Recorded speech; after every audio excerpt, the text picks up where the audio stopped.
Olá, sou Guilherme Sargentelli, pediatra e host do PBcast, o podcast do grupo Pronto Baby que leva informação segura sobre pediatria à sociedade. E hoje, nesse episódio, falaremos sobre um tema extremamente relevante em pediatria, as infecções respiratórias. Para falar sobre esse tema, eu tenho a alegria e o prazer de convidar o Dr. Cláudio Delia, que além de um excelente pediatra e especialista em pneumologia pediátrica, é também coordenador médico do Centro Pediátrico da Lagoa, do grupo Pronto Baby e meu amigo pessoal. Cláudio, seja muito bem-vindo. Muito obrigado, Guilherme. Olha, é uma alegria, realmente um prazer enorme estar aqui, te reencontrar, né? Que somos de fato ali grandes amigos. E parabenizá-lo também, né, pela iniciativa e pela escolha do tema, que de fato eu concordo contigo, é de uma relevância enorme e eu acho que as pessoas vão gostar dessa conversa. Perfeito, Claudinho. Agora, eu estava pensando aqui uma coisa muito interessante, né? Porque a gente fala muito de infecção respiratória, né? As pessoas que nos acompanham, pelos noticiários mesmo, ou em falar que nessa época do outono, inverno principalmente, a gente tem muita infecção respiratória, vários temas, a gente vê reportagens falando sobre isso, unidades de pronto atendimento sempre cheias e tal, mas de quais doenças, efetivamente, desse universo das doenças respiratórias na criança, a gente está falando? Quais são essas que realmente prevalecem nessa época do ano? Estamos falando das famosas doenças do inverno, né? Aquelas doenças ali, quem tem filho pequeno sabe, né? Que chega nessa altura do ano, são doenças sazonais, né? Que elas são mais prevalentes em determinadas épocas, né, do ano. E na metade do outono, né, caminhando ali para o fim de outono, isso tudo no inverno, elas se tornam ainda mais frequentes. Estamos falando assim, doenças do inverno são doenças relacionadas a infecções, né, das vias aéreas e são doenças alérgicas também das vias aéreas. Então, vamos pensar nas ites, né, que todo mundo fala assim, rinite, faringite, laringite, bronquite, né? A pneumonia não tem ite, né, mas seria a inflamação também a nível dos alvéolos. Então, essas inflamações todas, né, de natureza infecciosa, que pode ser causada por vírus, por bactérias ou eventualmente até por fungos, e também as doenças alérgicas, né, uma rinite alérgica ou uma bronquite alérgica, né, que também é altamente prevalente, né, em todos os cantos do mundo, né? Então são doenças que se manifestam mais frequentemente nessa época do ano. Perfeito, perfeito. Eu acho que, assim, para quem não está acompanhando, eu acho que esse é muito o interesse, né, do podcast do Grupo Pronto Baby estar elucidando isso. Você já deu um leque grande de nomes, né? Porque essa questão do nome é muito interessante para que as pessoas possam se guiar, né? E aí você falou uma coisa que eu achei muito interessante. Você falou dessa questão que as doenças podem ter etiologias, que são justamente esses causadores delas diferentes. Há uma grande prevalência, a gente sabe, entre as doenças infantis dos vírus, né? É muito comum isso. Então, a gente sabe que essas infecções respiratórias, e me corrige, né? Que é justamente a gente quer ouvir você, na realidade ela tem uma prevalência viral, então ela tem uma prevalência muito grande de serem doenças de um curso benigno, né? Quer dizer, a gente, felizmente, sabe que essas doenças, muitas vezes, na grande maioria das vezes, vai evoluir bem. Porém, devem ter alguns sinais ou sintomas que a família deve ficar atenta, né? No sentido assim de o que deve preocupar os pais dentro desse universo das doenças que você falou, seja elas as mais diretamente infecciosas, ou as alérgicas, ou essa combinação de quadro infeccioso com alérgico. O que seriam sinais de atenção, de alarme, de preocupação da família para que ela se mobilize e falar, opa, aqui não está sendo tão benigno, né? Onde eu diferencio essa coisa da benignidade da doença ou de um curso dela que se agravou, não diria, mas se intensificou um pouquinho para precisar de uma orientação mais específica? É importante, né, que as famílias que tenham crianças pequenas, né, estejam sempre em contato com o médico da criança, né? É importante que tenha um segmento e que um médico que faz normalmente as consultas, né, no primeiro ano também esteja disponível ali para dar algumas orientações. Isso ajuda bastante. Mas essas doenças, elas, como eu disse, são tão prevalentes que o vírus sincicial respiratório, por exemplo, que é o vírus que é considerado o principal causador, né, da bronquiolite, que é uma dessas doenças do inverno, tem uma soroprevalência nos 2 primeiros anos de 100%, que significa que 100% das crianças, dentre os 2 primeiros anos de vida, vão ter contato com esse vírus. E, evidentemente, que doença que preocupa, aquela doença que os pais precisam, né, depois pedir ajuda, recorrer às emergências, vai ser um percentual pequeno dentro desse universo todo de crianças que têm a infecção respiratória aguda. Então, é preciso que os pais fiquem bem atentos, sobretudo, ao padrão de respiração, né? Observar se a criança está com uma respiração um pouco mais rápida do que habitualmente ela tem. Se há um aumento do esforço, né, respiratório, se a criança está fazendo força para respirar, às vezes essa força é uma coisa muito óbvia, né, que a criança tem retrações entre as costelas, retrações aqui abaixo, né, dos arcos costais, tem ali o que nós chamamos de batimento de asas do nariz, né, a criança fica ali com, ou então retrações aqui na forca external. Então, às vezes é uma coisa muito óbvia, às vezes os pais ali que não estão muito habituados a verificar esse padrão respiratório vão ter alguma dificuldade. Mas eu aconselho sempre retirar a blusa da criança, né, ver como é que está a respiraçãozinha, se a barriga está subindo, se está descendo, se há essas retrações, se a criança aparentemente tem algum desconforto, né, na respiração. Além desse padrão respiratório, também seria importante verificar o comportamento da criança. Seria preocupante, né, e também motivo para a pessoa recorrer à emergência quando a criança apresenta um comportamento de irritabilidade, né, um choro mais difícil de ser consolado, né, e que não se entende, né, porque a criança não está com febre, não tem nenhuma situação ali que leve a um desconforto maior e a criança tem esse comportamento mais irritado. Ou, pelo contrário, quando a criança está com uma grande apatia, né, uma sonolência exagerada, uma dificuldade no despertar. É a criança que não tem aquela interação, né? Tem um olhar perdido e interação que diz bastante sobre o conteúdo mental dela, está alterado. Então, a alteração de comportamento, a alteração do padrão respiratório deve ser observado. Né? Nossa, perfeito, Cláudio. Você foi extremamente adequado na tua explicação e achei muito interessante porque acho que uma das propostas do podcast Protobaby, dentro dessa questão que a gente chama de levar informação segura, é a gente também gerar algumas coisas práticas que possam, para a pessoa que nos acompanha, observar. Você falou muito essa questão de levantar a blusa e olhar o padrão. Achei isso muito interessante, porque é aquela coisa que, né, as famílias leigamente falam que parece um peixinho fora d'água, né? A pessoa que respira com uma certa dificuldade, a coisa que você, né, deu o nome adequado, que foi a questão da tiragem, né, de falar. Então eu achei isso muito interessante. E você usou uma outra expressão que eu achei muito boa, que é essa coisa da atividade, né? A gente que está conversando entre colegas que tratam de criança, a gente sabe que uma peculiaridade da criança é essa coisa da atividade, né? Às vezes um adulto, ele pode estar muito bem fisicamente, mas ele é uma pessoa mais quieta, a criança bem, em regra, uma criança animada, né, que está brincando e tal. Então eu acho que isso é muito curioso, e aí eu acho muito interessante que eu lembrei de uma fala, tem um livro de semiologia do professor Perneta, né, que eu gostava muito, que eu me lembro que ele começava o livro falando que a criança que sorri está salva, né? Que é um pouco disso que você falou, né? É observar essa questão da atividade, da apatia. Então isso eu gostei. A questão da atividade espontânea é um sinal que nos preocupa bastante. Né? E eu não falei também da febre, né? Porque a febre é algo que apavora bastante os pais, né? E, na verdade, assim, como são situações infecciosas, a febre é sempre uma manifestação que muito frequentemente acompanha essas situações. Nem sempre vai aparecer depois, né, do início dos sintomas respiratórios, da obstrução nasal, da tosse, né, da dificuldade para respirar. Às vezes a febre é uma manifestação inicial do quadro clínico da criança e não é porque a criança tem uma febre qualquer que os pais precisam agarrar nela e levar imediatamente para a emergência. Às vezes é melhor fazer uma medicação para controle da febre, né, o controle sintomático. A criança fica febril e logo se observa ali como é que está o comportamento dela, né? Como é que está essa interação. E dá-se o tempo para a doença se manifestar de uma forma que aí os pais vão decidir se basta entrar em contato com o médico assistente da criança ou se é necessário depois que essa observação seja feita nas emergências. Ótimo, Cláudio, ótimo.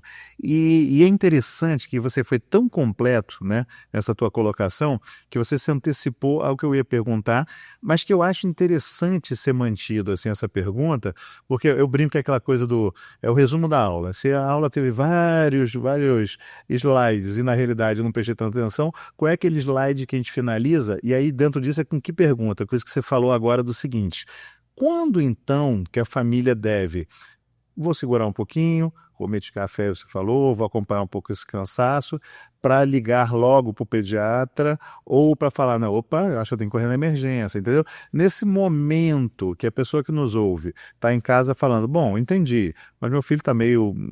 algum sintoma respiratório, eu acho que ele está um pouco cansado ou não, acho que ele teve febre. Qual seria meio assim, resumidamente, porque você já expôs muito bem tudo isso, mas que a gente poderia meio recortar e falar, olha, É mais ou menos o racional dessa ideia. Quando ficar em casa, em que momento fazer o contato com o médico, que você fez um alerta muito interessante ao longo da tua fala, sempre tenha contato com esse pediatra, sempre consulte a opinião médica, eu acho que isso é importante, mesmo que a gente hoje em dia tenha muita informação de fácil acesso, essa coisa da informação qualificada é o profissional que vai poder dar, né? Ou de uma ida mesmo à emergência, para que ele se antecipe a isso e depois ele possa consultar o seu pediatra que o acompanha nesse momento. Me dá uma dica de que você acha assim, eu acho que meio que a frase, as sentenças importantes são essa, os pilarezinhos são esse. Nós temos também situações que são muito particulares e que exigem um cuidado diferente, né? Quando eu digo assim, uma febre não é motivo, a princípio, de levar nisso, então estamos falando de uma criança que é saudável, né? Que é uma criança um pouco mais velha. Quer dizer, quando nós temos uma criança dentro dos primeiros 3 meses e tem sintomas, né, relacionados a infecções respiratórias, eu acho que, nesse caso, a criança deve ser observada logo, não é esperar 3 dias e depois vamos ver se vai precisar, né, de uma observação ou não. Quando a criança tem outras doenças, né, que acompanham, uma criança que tem uma cardiopatia congênita, uma criança que tem uma imunodeficiência, né, que tem situações ali que nós chamamos de comorbidades, né, e que exigem, né, uma observação um pouco mais cuidadosa, essas crianças também precisam ser observadas. E quando é óbvio que a criança está com uma dificuldade respiratória, que os pais ainda não estão à vontade em iniciar o tratamento em casa, né, não tem ali um espaçador, não tem um inalador para fazer o uso da medicação broncodilatadora, nesses casos também seria bom levar logo não precisaria nem ligar para o pediatra, evidentemente a criança vai precisar de tratamento ali na emergência, porque esse tratamento não pode ser feito em casa já. Na dúvida, é ligar para o pediatra e o pediatra vai orientar, ele vai dizer, não, seria uma boa ideia que essa criança fosse observada já pelo que a senhora me diz, né, pelo relato do pai ou da mãe. Então, nesses casos, o pediatra vai ser sempre a pessoa que vai decidir, né, qual o momento ideal, né, de levar a criança na emergência. Muito bom, Cláudio, muito bom. Eu acho que está ficando muito claro para quem nos acompanha. Mas aí eu queria dar uns nomes, porque assim, você no início já usou nomes, e eu te provoquei na pergunta por conta disso, mas um nome que a gente vê muito na mídia, que a gente vê nas rodas das pessoas, mesmo quando não são profissionais de saúde como nós, é as pessoas ouvirem o termo bronquiolite. Bronquiolite, hoje em dia todo mundo fala, o tempo todo, essa época do ano sempre se repete isso, né? Sem que a gente precise aprofundar a fisiopatologia da bronquiolite, não é esse o objetivo, de tentar assim, tornar bem prático para quem nos acompanha que informações são essas, né? O que é exatamente essa história da bronquiolite e principalmente essa história de prevenção, não só das medidas gerais de prevenção, com essa coisa de vacinação. Muito se fala da vacinação para gestante, se fala da vacinação depois na criança já nascida. Então, fala um pouquinho de uma forma, né, muito, muito clara assim, tal, e objetiva, sem precisar entrar nas particularidades da estruturação disso. Do que é essa história? Né? Qual é o tamanho desse fantasma bronquiolite? A bronquiolite é uma doença de bebês, uma doença de crianças pequenas. Eu estava falando das ites, né? Então, o que seria o quê? Uma inflamação dos bronquíolos. E o que seriam esses bronquíolos? Né? Seriam justamente aquelas pequenas veias aéreas, né, que se localizam imediatamente antes dos alvéolos, e seriam aquelas estruturas onde acontecem as trocas gasosas. Então, essa inflamação iria limitar o fluxo de ar ali para os alvéolos e causar ali grande dificuldade respiratória, né? Nós precisamos, né, desse fluxo, né, desobstruído para podermos oxigenar o nosso sangue e para podermos exalar o gás carbônico. Então, essa inflamação pode, eventualmente, gerar, num percentual pequeno de casos, né, casos um pouco mais preocupantes, né, com necessidade, né, de oferta de oxigênio suplementar no hospital. E, às vezes a criança fica ali muito doente também e com grandes dificuldades de manter uma ingestão de líquidos adequada para se garantir um estado normal de hidratação. E também seria esse um dos motivos, né, de hospitalização de crianças com bronquiolite. Mas é uma doença como todas as ites, né, como todas as síndromes respiratórias, né, desde a rinite até lá embaixo, a alveolite, todas elas podem ser causadas por vírus respiratórios. Nós temos uma infinidade de vírus respiratórios, né? Nós lembramos daqueles que são os mais frequentes e, como eu já disse anteriormente, o vírus sincicial respiratório é o principal causador dessa síndrome clínica, mas também o influenza A, o influenza B, o adenovírus, o metapneumovírus, o bocavírus, existem até o rinovírus, né, que tem esse nome por causa do tropismo pelo nariz, mas ele também pode causar infecção nas vias aéreas inferiores, portanto, é uma doença muito, muito frequente. E por que é uma doença de crianças pequenas? Porque a criança pequena não teve infecções prévias. Como sabe, existe alterações das linhagens genéticas desses vírus, e é por isso que quando nós temos algumas vacinas para prevenir doenças virais, nós temos que fazer reforços anuais, porque esses vírus vão sofrendo ali essas alterações, né, genéticas, e nós precisamos nos reforçar anualmente, porque não existe uma situação, né, que a pessoa adoeça com o vírus e fica com uma imunidade que seja protetora para o resto da vida. Né, então, essa imunidade ela é parcial, a pessoa vai tendo reinfecções ao longo da vida, na medida que vai crescendo, o adulto também tem infecção pelo vírus sincicial respiratório, só que tem de uma forma mais branda. Por quê? Porque já teve infecções prévias e tem um sistema imune mais capaz, né, de lidar com essa infecção, e também porque tem vias aéreas que são bem maiores e a inflamação num bronquíolo do adulto é sempre algo mais brando do que a inflamação num bebê pequeno. Vai limitar muito mais ali o fluxo, né? Você perguntou também sobre a prevenção, né? A prevenção é uma novidade, né? Nós temos essa vacina que é oferecida para gestantes entre 32 e 36 semanas, mas a prevenção do dia a dia, né, são aquelas medidas gerais que nós todos conhecemos, e conhecemos muito bem também por conta daquela epidemia de outro vírus respiratório, né, que foi o SARS-CoV-2, e todos nós sabemos que a lavagem adequada das mãos, durante pelo menos 20 segundos, né, é muito eficaz. E quando não é possível, né, essa lavagem mais adequada das mãos, aí temos que utilizar o álcool em gel, né, o que é muito eficaz, né, para eliminar esses vírus, né, que nós adquirimos quando colocamos a mão na maçaneta, como colocamos ali na barra de apoio ali do transporte público. Então nós estamos sempre colocando as mãos ali em superfícies que são potencialmente, né, contaminadas com esses vírus, e através das nossas mãos nós podemos transmitir também o vírus para outras pessoas, né? Então queremos proteger nossos filhos, então sempre ali fazendo a higienização das mãos e também utilizando, além de sabão, o álcool em gel. Evitar aglomerações, né, muito, muito eficaz.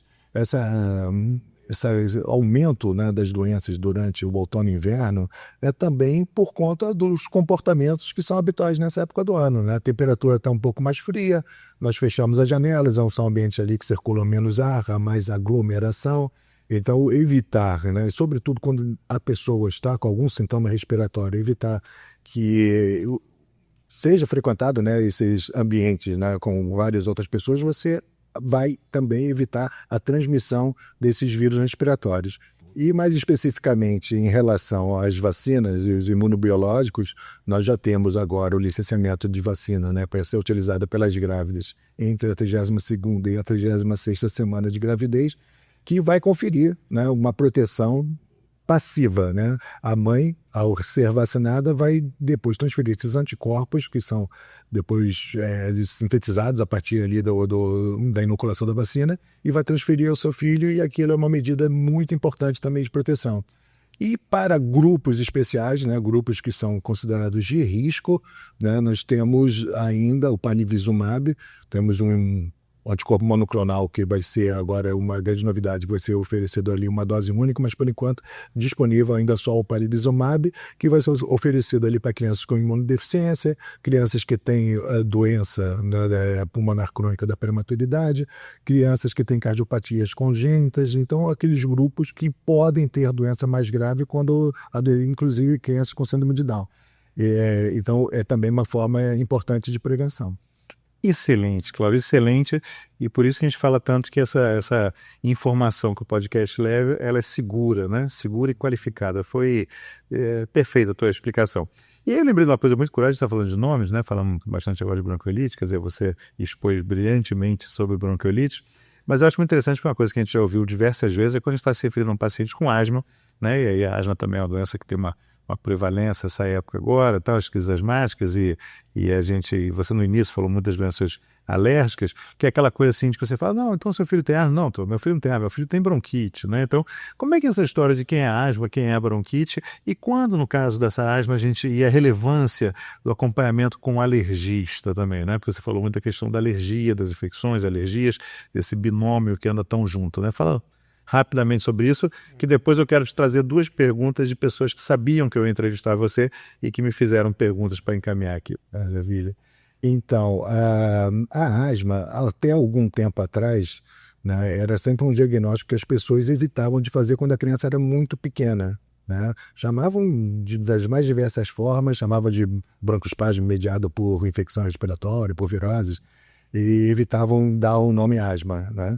Agora, na reedição da Iniciativa Global para a Asma, né, do GINA, de 2025, agora eles já, entre aspas, autorizam que sejam feitos diagnósticos de asma mesmo em crianças pequenas, e a gente sabe que os principais desencadeantes de crise de asma, né, de agudização da asma em crianças pequenas, são justamente o contato com vírus. Então o vírus causa esses sintomas de obstrução das vias aéreas que caracterizam a crise aguda de asma. E se por acaso for muito óbvio, né, para o pediatra que essas crises são desencadeadas apenas num contexto infeccioso, que não há sintomas entre uma crise e outra, né, o que é muito comum no atópico, naquele que tem doença alérgica, pode-se aguardar um pouquinho antes de encaminhar o paciente até o alergologista. Se por acaso a criança mantém sintomas, ou então, olha, é uma asma de mais difícil ser controlada com a medicação habitual, aí nesse caso convém em qualquer idade. Também antes, um tempo atrás, evitava-se, né, fazer testes alérgicos em crianças muito pequenas. A gente sabe que agora assim, a informação sempre é uma boa informação quando nós fazemos teste alérgico em qualquer criança de qualquer idade. Então, se a criança tiver positividade, tiver sintomas e ter crise, sim, isso pode influenciar no tratamento. Se bem que, para alguns especialistas, o tratamento da asma desencadeada por vírus é exatamente igual ao tratamento da asma que é desencadeada também pelos aeroalérgenos, né, que também são doenças mais prevalentes no inverno. Maravilha, maravilha, Claudio. E aí, infelizmente, a gente está aproximando do fim. Eu reservo sempre uma coisa que eu acho interessante, que a gente divulga as pessoas que a gente vai entrevistar no nosso podcast, e aí as pessoas trazem algumas perguntas, e uma que eu achei muito interessante, porque é uma questão que a gente ouve muito, essa coisa do paciente que ficou mais severamente adoecido e que teve uma internação em função disso, que é esse pós. Então a pessoa pergunta, meu filho de 8 meses ficou internado por 1 semana com pneumonia, agora parece estar bem, mas ele pode levar uma vida normal novamente? Que cuidados devo tomar? O nome da senhora que perguntou, ou do senhor? Aí a gente guarda o seu. Então, eu vou responder ali, não sei quem perguntou, mas a resposta é sim, óbvio, né? Porque é uma doença, né? A inflamação do pulmão ali num contexto infeccioso, tratado com antibiótico, não deixa nenhuma incapacidade, né, nenhum tipo de disfunção do aparelho respiratório e, portanto, a vida é absolutamente normal. Né? Depois de 1 semana ele não vai ter também nenhum risco de transmitir a doença para outras pessoas ali que convivem, né, tanto no ambiente escolar ou no domicílio, não há problema nenhum, portanto, sem restrições. Maravilha. E uma outra que eu adorei, essa aqui eu achei muito interessante porque ela suscita uma coisa que eu tenho certeza que você vai gostar de comentar, que é o seguinte, a pessoa me trouxe a seguinte informação. No meu condomínio, teve uma criança de 7 anos com diagnóstico de tuberculose e que está em tratamento. Acabei que ela me informou há quanto tempo o tratamento, mas está em tratamento. A família já o liberou para brincar com as outras crianças. Isso está certo? É uma pergunta. E eu nem sabia que ainda tínhamos casos de tuberculose. Ainda existem casos de tuberculose entre nós? Não há prevenção para a tuberculose, ou seja, ela questiona se através da prevenção não seria uma doença praticamente erradicada. Eu achei muito pertinente um pouco se falar sobre isso. Não, e lamentavelmente ainda estamos aqui numa situação de alta prevalência de tuberculose, a doença não está longe de estar erradicada, infelizmente. A tuberculose, sim, existem programas de rastreio para você identificar pessoas que têm a doença ali numa fase inicial para evitar que haja contágio, né, de um número maior de pessoas. como sabe, quer dizer, não sei se a pessoa que perguntou sabe, né? Mas essa é a forma, né, da tuberculose na infância, é uma forma que nós consideramos paucibacilar. O que significa? Que ela é pouco transmissível. A quantidade de bacilos, né, que são causadores da tuberculose, é uma quantidade pequena e a probabilidade de uma criança transmitir a tuberculose é muito menor do que a de um adulto transmitir a doença. E depois de 15 dias de tratamento, a pessoa já não elimina o bacilo da tuberculose pela tosse, pelo falar, quando espirrar. Então, não há problema nenhum. A criança já deve estar numa fase de tratamento dela aqui, não tem risco de transmitir aos amiguinhos ali no playground, está tudo certo. Maravilha, Cláudio. E aí é claro que tuberculose da infância pode ser um podcast à parte. Eu lembrei de um ídolo em comum que nós temos, que é o professor Clêmax Santana, que pode ser um convidado futuro da gente, porque vai trazer muita informação, embora você já esclareceu aquilo que eu achava que era muito importante ser dito a essa pessoa que perguntou. E aí, encerrando o nosso podcast, eu sempre deixo uma brecha que é: me diga o que eu não lhe perguntei, né? Quer dizer, sempre o host esquece de alguma coisa que o entrevistado gostaria muito de falar. Então até utilizando, né? Quer dizer assim, a câmera diretamente a quem nos acompanha e tal, se você quiser falar alguma coisa, só concluindo ou simplesmente falando, sempre tem uma mensagem que eu gosto de deixar em relação a infecções respiratórias, o que você quiser dizer, assim, é esse momento para você poder falar para as pessoas. Sim, eu vou até aproveitar ali uma conversa que eu tive essa semana com uma mãe e que ao longo desses muitos anos de pediatria é uma conversa que ela sempre recorre, né? Que as mães se sentem um bocado culpadas quando as crianças adoecem, né? Assim, poxa, como é possível uma criança pequena não sair de casa? Eu protejo ao máximo, tenho cuidado de chegar em casa e lavar as mãos e faço tudo como se recomenda. Como é que a criança teve uma bronquiolite agora está no hospital sofrendo? A criança não precisa sair de casa para adoecer, né? Basta ter um irmão mais velho. Assim, é impossível. Assim, se a criança é uma criança pequena, dentro do primeiro ano de vida, mas tem uma irmãzinha mais velha, um irmãozinho mais velho que está frequentando escola, né? Esse vai, obviamente, ali no convívio, poder, sem manifestar muitos sintomas, né, pelo que eu já disse, né, porque a criança, quando tem reinfecções, manifesta os sintomas de uma forma muito discreta ou sequer manifesta e pode transmitir o vírus ali por maninha. É impossível esse contato mais íntimo entre irmãos, né, o irmão mais velho gosta de pegar no colo, gosta de beijar, a gente tenta controlar, mas não é possível. Então, infelizmente, é assim, né, é uma situação que pouco podemos fazer para evitar totalmente. Vamos manter as medidas gerais, né? Vamos ali vacinar quem precisa ser vacinado, usar o anticorpo monoclonal, né? Naqueles grupos, né? Que é onde a indicação é precisa, mas nós não vamos conseguir evitar totalmente. Então vai ter sempre crianças que vão precisar de tratamento no hospital.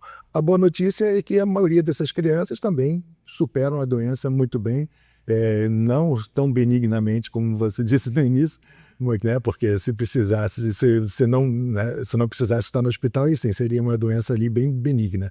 Mas elas se recuperam e depois voltam a ter uma vida absolutamente normal, sem problema nenhum. Cláudio, nesse momento só tenho que te agradecer pela tua presença, pela tua disponibilidade de tempo, pela sua generosidade na qualidade da informação que você ofereceu, não só a gente, porque na nossa conversa médica você sempre enriquece muito o conhecimento da gente, como principalmente a quem nos ouve. Eu que agradeço. Muito obrigado aí pela oportunidade. E assim, encerramos mais um episódio do PBcast, o podcast do grupo Pronto Baby, que leva informação segura e qualificada a você. Nesse episódio, falamos de infecções respiratórias com o Dr. Cláudio Delia. Nos acompanhe nas redes. Esperamos por vocês.